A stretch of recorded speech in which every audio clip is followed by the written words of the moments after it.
Hello everyone, welcome to Excel Education. We have been creating these current affairs multi-choice question with explanation regularly. We hope the videos are being beneficial to you. So let us begin our today's video. Starting with the first question, consider the following statements regarding Perform, Achieve and Trade scheme. Statement 1. Perform, Achieve and Trade scheme is a flagship program of Niti Aayog. Statement 2. Perform, Achieve and Trade scheme aims to reduce energy consumption and promote enhanced energy efficiency among specific energy intensive industries in the country. Statement 3. National Mission for Enhanced Energy Efficiency is one of the 8 national missions under the National Action Plan on Climate Change. Which of the above statements are correct? Option A, 1 and 2. Option B, 1 and 3. Option C, 2 and 3. Option D, 1, 2 and 3. So try to guess the correct answer in your mind for some time. The correct answer for this is option C, 2 and 3. The Perform, Achieve and Trade scheme is a program launched by the Bureau of Energy Efficiency to reduce energy consumption and promote enhanced energy efficiency among specific energy-intensive industries in the country. Those that overachieved the targets were awarded energy-saving certificates. Those unable to meet their assigned targets were required to purchase energy-saving certificates through a centralized online trading mechanism hosted by the Indian Energy Exchange. National Missions for Enhanced Energy Efficiency is one of the 8 national missions under the National Action Plan on Climate Change launched by the Government of India in the year 2008. Moving on to the next question. Consider the following statements regarding the Index of Industrial Production. Statement 1. The manufacturing sector constitutes highest weightage in the Index of Industrial Production calculation. Statement 2. The electricity generated from renewable energy source is not included in the electricity sector calculation for Index of Industrial Production. Which of the statements given above are correct? Option A, 1 only. Option B, 2 only. Option C, both 1 and 2. Option D, neither 1 nor 2. So guess the correct answer in your mind for some time. The correct answer for this is option A, 1 only. The manufacturing sector constitutes highest weightage in the IIP calculation. Index of Industrial Production data released by the National Statistical Office is a monthly indicator that measures the short-term changes in the volume of production of a basket of industrial products. Manufacturing sector has highest weightage in IIP calculation. A table showing the weights in percent of the sectors of the base year 2011 to 12. Under electricity sector, electricity generation from renewable energy sources has been included in 2011 to 2012 base year series of IIP. Heading to the next question, consider the following statements regarding District Mineral Foundation DMF funds. Statement 1. Though District Mineral Foundation's operation is under state governments, the central government retains the power to prescribe the rates of contribution. Statement 2. District Mineral Foundation funds are treated as extra budgetary resources for the states. Statement 3. Pradhan Mantri Khanij Kshetra Kalyan Yojana is meant to provide for the welfare of areas and people affected by mining-related operations using the funds generated by district mineral foundations. Which of the above statements are correct? Option A, 1 and 2. Option B, 1 and 3. Option C, 2 and 3. Option D, 1, 2 and 3. So for this question too, time has been allotted for you to guess the answer. The correct answer for this is option D. 1, 2 and 3. All the three statements are correct. The central government retains the power to prescribe the rates of contribution, though DMF's operation is under state governments. The central government notified on 17 September 2015 the rates of contribution payable by miners to the DMFs. In case of all mining leases executed before 12 January 2015, the date on which Mines and Minerals Development and Regulation Amendment Act (MMDR Amendment Act) came into force, miners will have to contribute an amount equal to 30% of the royalty payable by them to the district mineral foundations. Where mining leases are granted after 12 January 2015, the date of contribution would be 10% of the royalty payable. District mineral foundation funds are treated as extra budgetary resources for the states. Pradhan Mantri Khanij Kshetra Kalyan Yojana is meant to provide for the welfare of areas and people affected by mining-related operations using the funds generated by district mineral foundations. Moving on to the next question. Consider the following statements with reference to China study group often seen in news. Statement 1. It is a government body headed by National Security Advisor. Statement 2. It was set up recently in the wake of heightened border tensions with China. Which of the statements given above are correct? Option A. 1 only. Option B. 2 only. Option C. Both 1 and 2. Option D. Neither 1 nor 2. The correct answer for this is option A. 1 only. It is a government body headed by National Security Advisor. China Study Group is a government body headed by National Security Advisor Ajit Doval, which has the Cabinet Secretary, Secretaries of Home, External Affairs, Defense, and representatives of the Army as the members. The CSG was set up in 1976 by the Cabinet Committee on Security to advise on policy issues relating to China.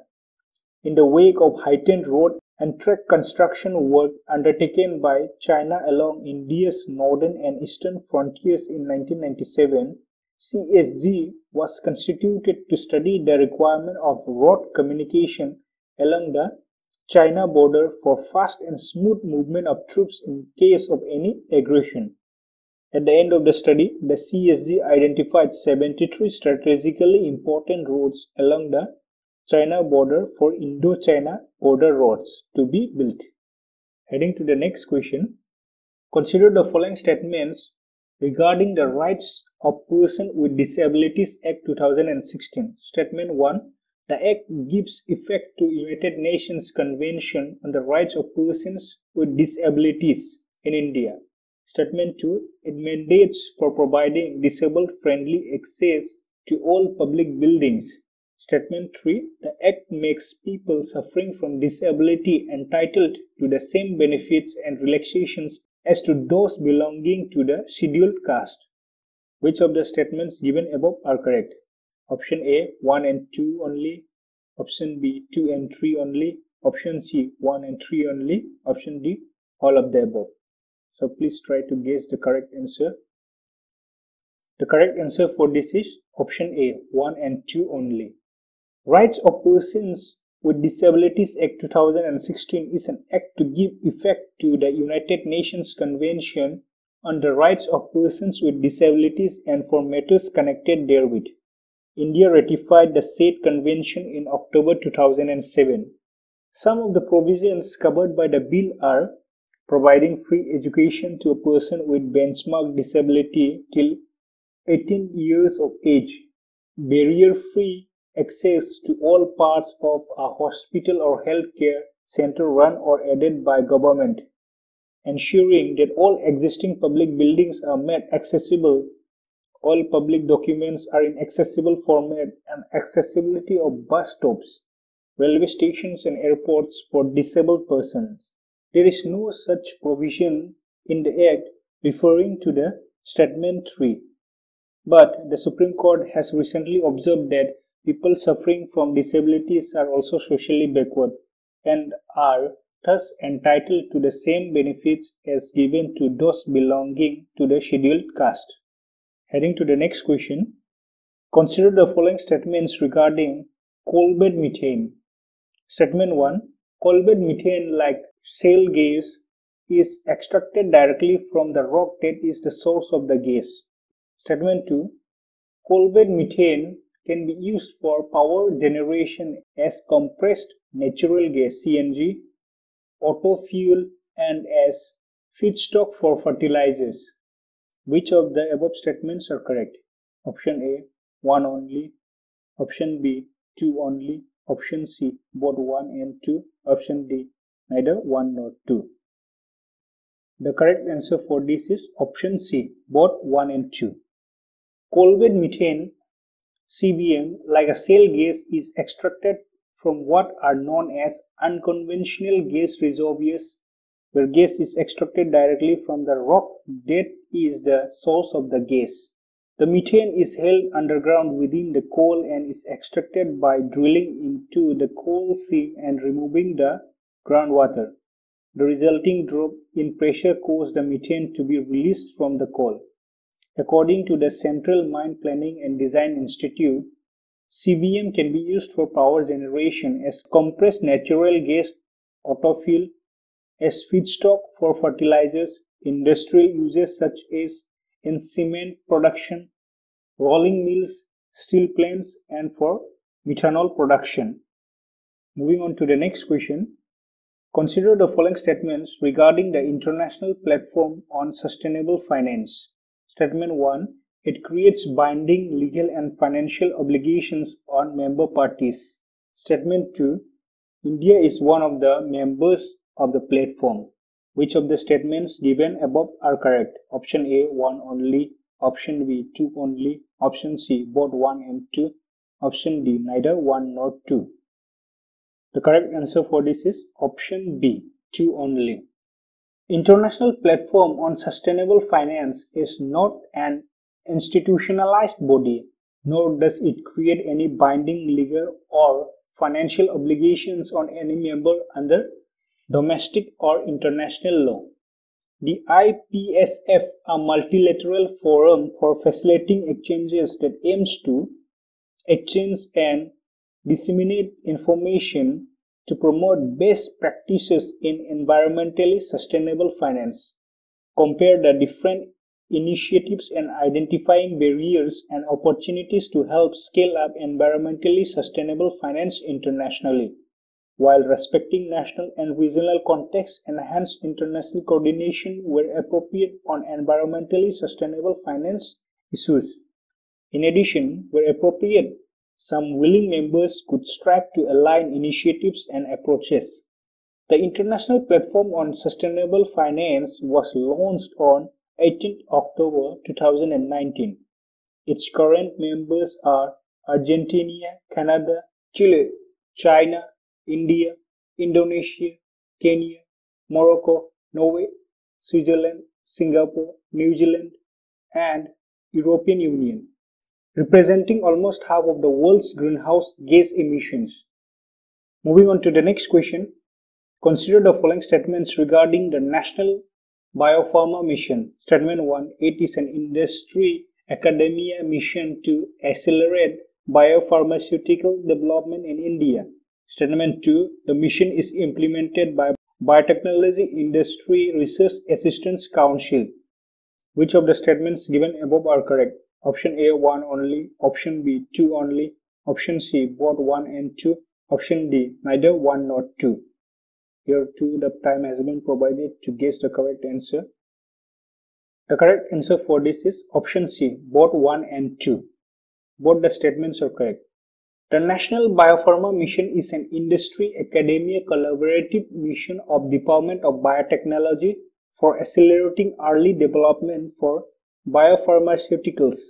The National Biopharma Mission was approved by the Cabinet for implementation in May 2017 with a total cost of $250 million, which is co-founded by World Bank. The mission is implemented by Biotechnology Industry Research Assistance Council, a public sector undertaking of Department of Biotechnology. The mission is focusing on the development of product leads that are at advanced stages of product development life cycle and relevant to the public health need in vaccine, biosimilar and medical devices and diagnostics. Establishing and strengthening state infrastructure facilities for product development and validation. Developing human capital by providing specific trainings to address the critical skills gap across the product development value chain. Creating and enhancing technology transfer and intellectual property management capacities and capabilities. Moving on to the next question. Which among the following cities marked the 160th anniversary of its founding on July 2020 and is literally known as ruler of the East? Option A, Kaliningrad. Option B, Bosnia and Herzegovina. Option C, Vladivostok. Option D, Istanbul. The correct answer for this is option C, Vladivostok. Vladivostok, the main city of the Russian Far East, marked the 160th anniversary of its founding on July 2, 2020. Vladivostok is literally known as ruler of the East, rule the East, lord of the East, or expansion to the East. Heading to the next question. With reference to Pradhan, Mantri, Kaushal, Vikas, Yojana, consider the following statements. Statement 1. Pradhan, Mantri, Kaushal, Vikas, Yojana is a flagship scheme under the Ministry of Skill Development and Entrepreneurship. Statement 2. It was implemented by National Skill Development Corporation. Statement 3. Skill training would be done based on the National Skill Qualification Framework and industry-led standards.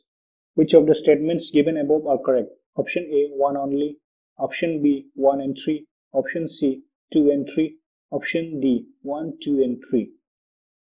The correct answer for this is option D, 1, 2 and 3. All the above statements are correct. Pradhan Mantri Kaushal Vikas Yojana is the flagship scheme of the Ministry of Skill Development and Entrepreneurship implemented by National Skill Development Corporation. The objective of this skill certification scheme is to enable a large number of Indian youth to take up industry-relevant skill training that will help them in securing a better livelihood. Individuals with prior learning experience or skills will also be assessed and certified under recognition of prior learning. The scheme will cover 10 million youth during the period 2016 to 2020. Under this scheme, training and assessment fees are completely paid by the government. Skill training would be done based on the National Skill Qualification Framework and industry-led standards. So, this is the end of today's video. We hope you liked the video. So, please like and share our video and subscribe to our channel for our upcoming videos. And please press the bell icon for further notifications. Thank you.